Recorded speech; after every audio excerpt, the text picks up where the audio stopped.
အားလုံးမင်္ဂလာပါကျွန်တော်တို့ design story ရဲ့ logo design master class ကလေးကြိုးပါတယ်ခင်ဗျာ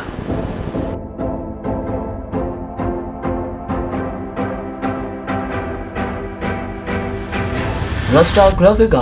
based on the bezel နော် bezel ပုံမှာအခြေခံပြီးအလုပ်လုပ်ပါပေ20ပေ30ဆွဲချက်ရမယ်လူကိုရတယ်ဟုတ်လားမဟုတ်ဘူး uniform မှာနော်ရင်ပတ်နားမှာသေးသေးလေးပြမယ်ရတယ်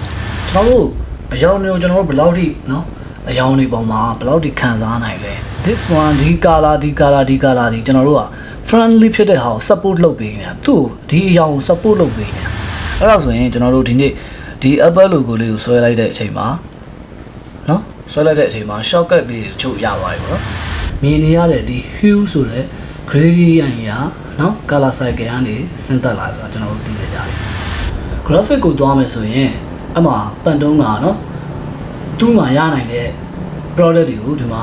ပြထားတယ် CMYK ဒီကျွန်တော်တို့သူက personally နဲ့ပြတာဖြစ်တယ်နော်ဒီလို bit နဲ့တော့ပြဘူးဒီမှာ bit 256 ပဲရှိတယ်လို့ကျွန်တော်တို့မှာအယောင်တွေအများကြီးကျွန်တော်တို့မြင်ရတယ်။ဘာကြောင့်မြင်ရတာလဲဆိုတော့နေရောင်ကြီးရှိနေလို့ Okay ပန်းသီးတစ်လုံးကိုခင်ဗျားကြည့်လိုက်တယ်အလင်းရောင်ကခင်ဗျားမျက်လုံးကနေတစ်ဆက်အုံနောက်ထဲကိုလှိုင်းနေဝင်သွားတယ်။အုံနောက်ထဲကို L ဝင်လာပြီဆိုရင်အနေရောင် M ဝင်လာရင်စိမ်းရောင်နော် S ဝင်လာရင်အပြာရောင်အဲ့ကနေတစ်ဆင့်ကျွန်တော်တို့က RGB ဆိုတဲ့ system ဖြစ်လာခဲ့ပါတယ် sensitive က modern ဘက်ကိုသွားတယ် modern ဖြစ်တယ် simple ဘက်ကိုသွားတယ် grade ကိုပြန်ဖွင့်ပြီးရင်ဒီ golden နဲ့ဒီ white နဲ့နှစ်ခုကြားမှာရှိတဲ့ space อ่ะနော်ရှိတဲ့ space อ่ะဘယ်လောက်ရှိတဲ့လဲဆိုပြီးတော့ဒါပေမဲ့ကျွန်တော်တို့က design လုပ်တဲ့အချိန်မှာကိုကြိုက်တဲ့အရာကိုလုပ်လို့မရတော့ဘူးဘာလို့လဲဆိုတော့အဲ့ဒီကျွန်တော်တို့ကကိုဝင်းမဲ့အင်ကြီးဝင်မှာမဟုတ်တာဟုတ်တယ်နော်အဲ့တော့ကျွန်တော်တို့ exercise တွေပြပါမှာနော်ပြပါပါအဲ့တော့အဲ့ဒီခါမှာကျွန်တော်တို့မြင်နိုင်တဲ့ကျွန်တော်တို့မျက်လုံးကအယောင်ပေါ်မှာ analysis လုပ်နိုင်စွမ်းအားတဖြည်းဖြည်းမြင့်လာလိုက်မယ်ဒီအနေအောင် box ထဲမှာထည့်ထားတယ်အဲ့အနေအောင် box ကိုကျွန်တော်က danger zone လို့သတ်မှတ်ထားတယ်ဘာလို့လဲ danger zone ဘာလို့လဲသလားဟိုတနေ့ romantic ဆန်တဲ့ main လေးစီးလိုမျိုးဘာညာတစ်ခုอ่ะဆိုရင်ဒီလိုလေးဖြစ်သွားမှာပေါ့ဒါ bike လို့ပဲရှင်းတယ်နော်ဘာမှမပေါ့လေ तू က bike ဆိုရင် bike ကိုပဲ direction တစ်ခုတည်းကိုဦးတည်ထားတယ်နော်ဒါ the square ဖြစ်သွားတယ်အဲ့တော့ဒီ logo ကိုကျွန်တော်ဆွဲပေးလိုက်တဲ့အခါကျတော့ကျွန်တော်ဒါကိုရှင်းပြရအောင်မလို့ဘူးသူ့ကိုရော့ logo ရပြီးပေးလိုက်တော့ဘာဆွဲထားလဲသိရလားဆိုတော့သိရပါလေကျွန်တော်ဒါ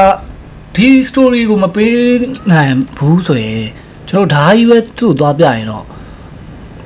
နော် client ကကြိုက်မှာမဟုတ်ဘူးဘာလို့လဲဆိုတော့ brand တစ်ခု logo တစ်ခုကိုလူတွေကအကြာကြီးဘယ်လိုမှမကြည့်ဘူးနော်ဘယ်လိုမှမကြည့်ဘူးအဲ့တော့အမှတ်တမဲ့ကြည့်ပြီးတော့အမှတ်တမဲ့ချက်ချင်းဘာလုပ်ငန်းလဲဘာလဲဆိုတာသိသွားတာပူအရေးကြီးတယ်ပေါ့နော်အောင်မြင်တဲ့ logo တွေရဲ့နော်အချက်တွေပေါ့နော်ဘယ်လိုပုံစံမျိုးတွေရှိလဲနော်အဲ့ဒါတွေကိုကျွန်တော်တို့ဒီနေ့လေ့လာကြပါမယ် People think a logo should say a whole lot about us. A logo should be pretty. ဟိုစီအောင်ဝင်းရဲ့ logo က it's okay နော် it's okay သူကဘယ်မှာပြဿနာတက်နေလဲဆိုတော့custom typography လေးနည်းနည်းလေးလုပ်လိုက်တယ်နော်ဟိုမှာတကယ်လို့ဒီတော့ပို့ပြီးတော့ descriptive ပေါ့နော် descriptive လုပ်ချင်တယ်ဆိုရင်ကျွန်တော်ဒီမှာကြည့်ဒီဟာကိုဒီလိုခြုံလိုက်ပါပေါ့နော်ခြုံပြီးကျွန်တော်ဒီမှာဒါကိုဒီလိုထားပါပေါ့ corner creative corner ဆိုဒီမှာ down လေးပါဒီ square လေးဆွဲလာတာအဲ့ဒါဆိုရင်ဒါခုကျွန်တော်ဆွဲရဘာမှမခက်တာနော်ရှင်းလင်းစဉ်းစားလိုက်တာပဲနော်ဟိုဒီမှာ down လေးမှာရှိနေတာ creative corner ပြီးတော့ဒီမှာ space တွေကျန်သွားတယ်နော်လွတ်လပ်ဖြစ်သွားတယ်အဲဒီနောက်ဆုံးတစ်ခုတော့ကျွန်တော်သိပြီးသဘောမကျဘူးနော်သိပြီးသဘောမကျတော့ကျွန်တော်ထင်တယ်ဒီကောင်ရဲ့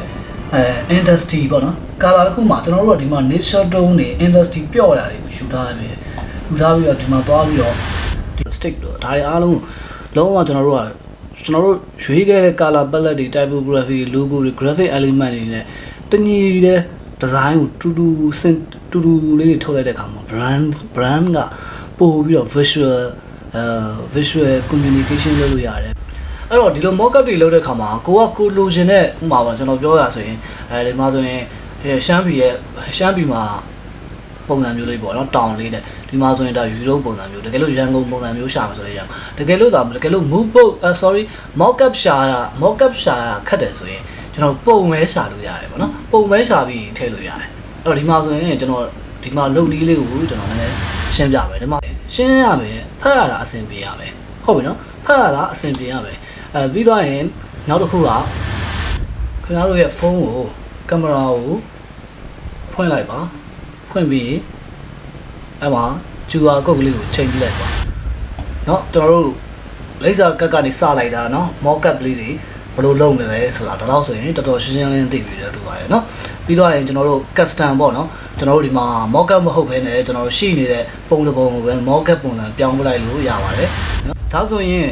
what are the brand touch point เนาะ touch point brand touch point ဆိုဘာလဲဆရာဆိုရင်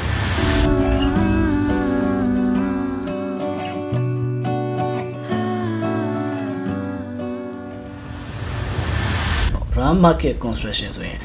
Guru အတိုင်းဆွဲထားတယ်သူ့ကိုเนาะဒီ cycle အားလုံးက Guru grid ထဲမှာရှိရပါတော့ကျွန်တော်တို့ဘာကြောင့်မလို့ client က revision တွေခဏလောက်တာခံနေရတယ် revision ခဏပြင်တာဟိုဘက်လောက်ပဲဒီဘက်လဲပါအောင်ဆိုတဲ့ကိစ္စတွေကို short ချတယ်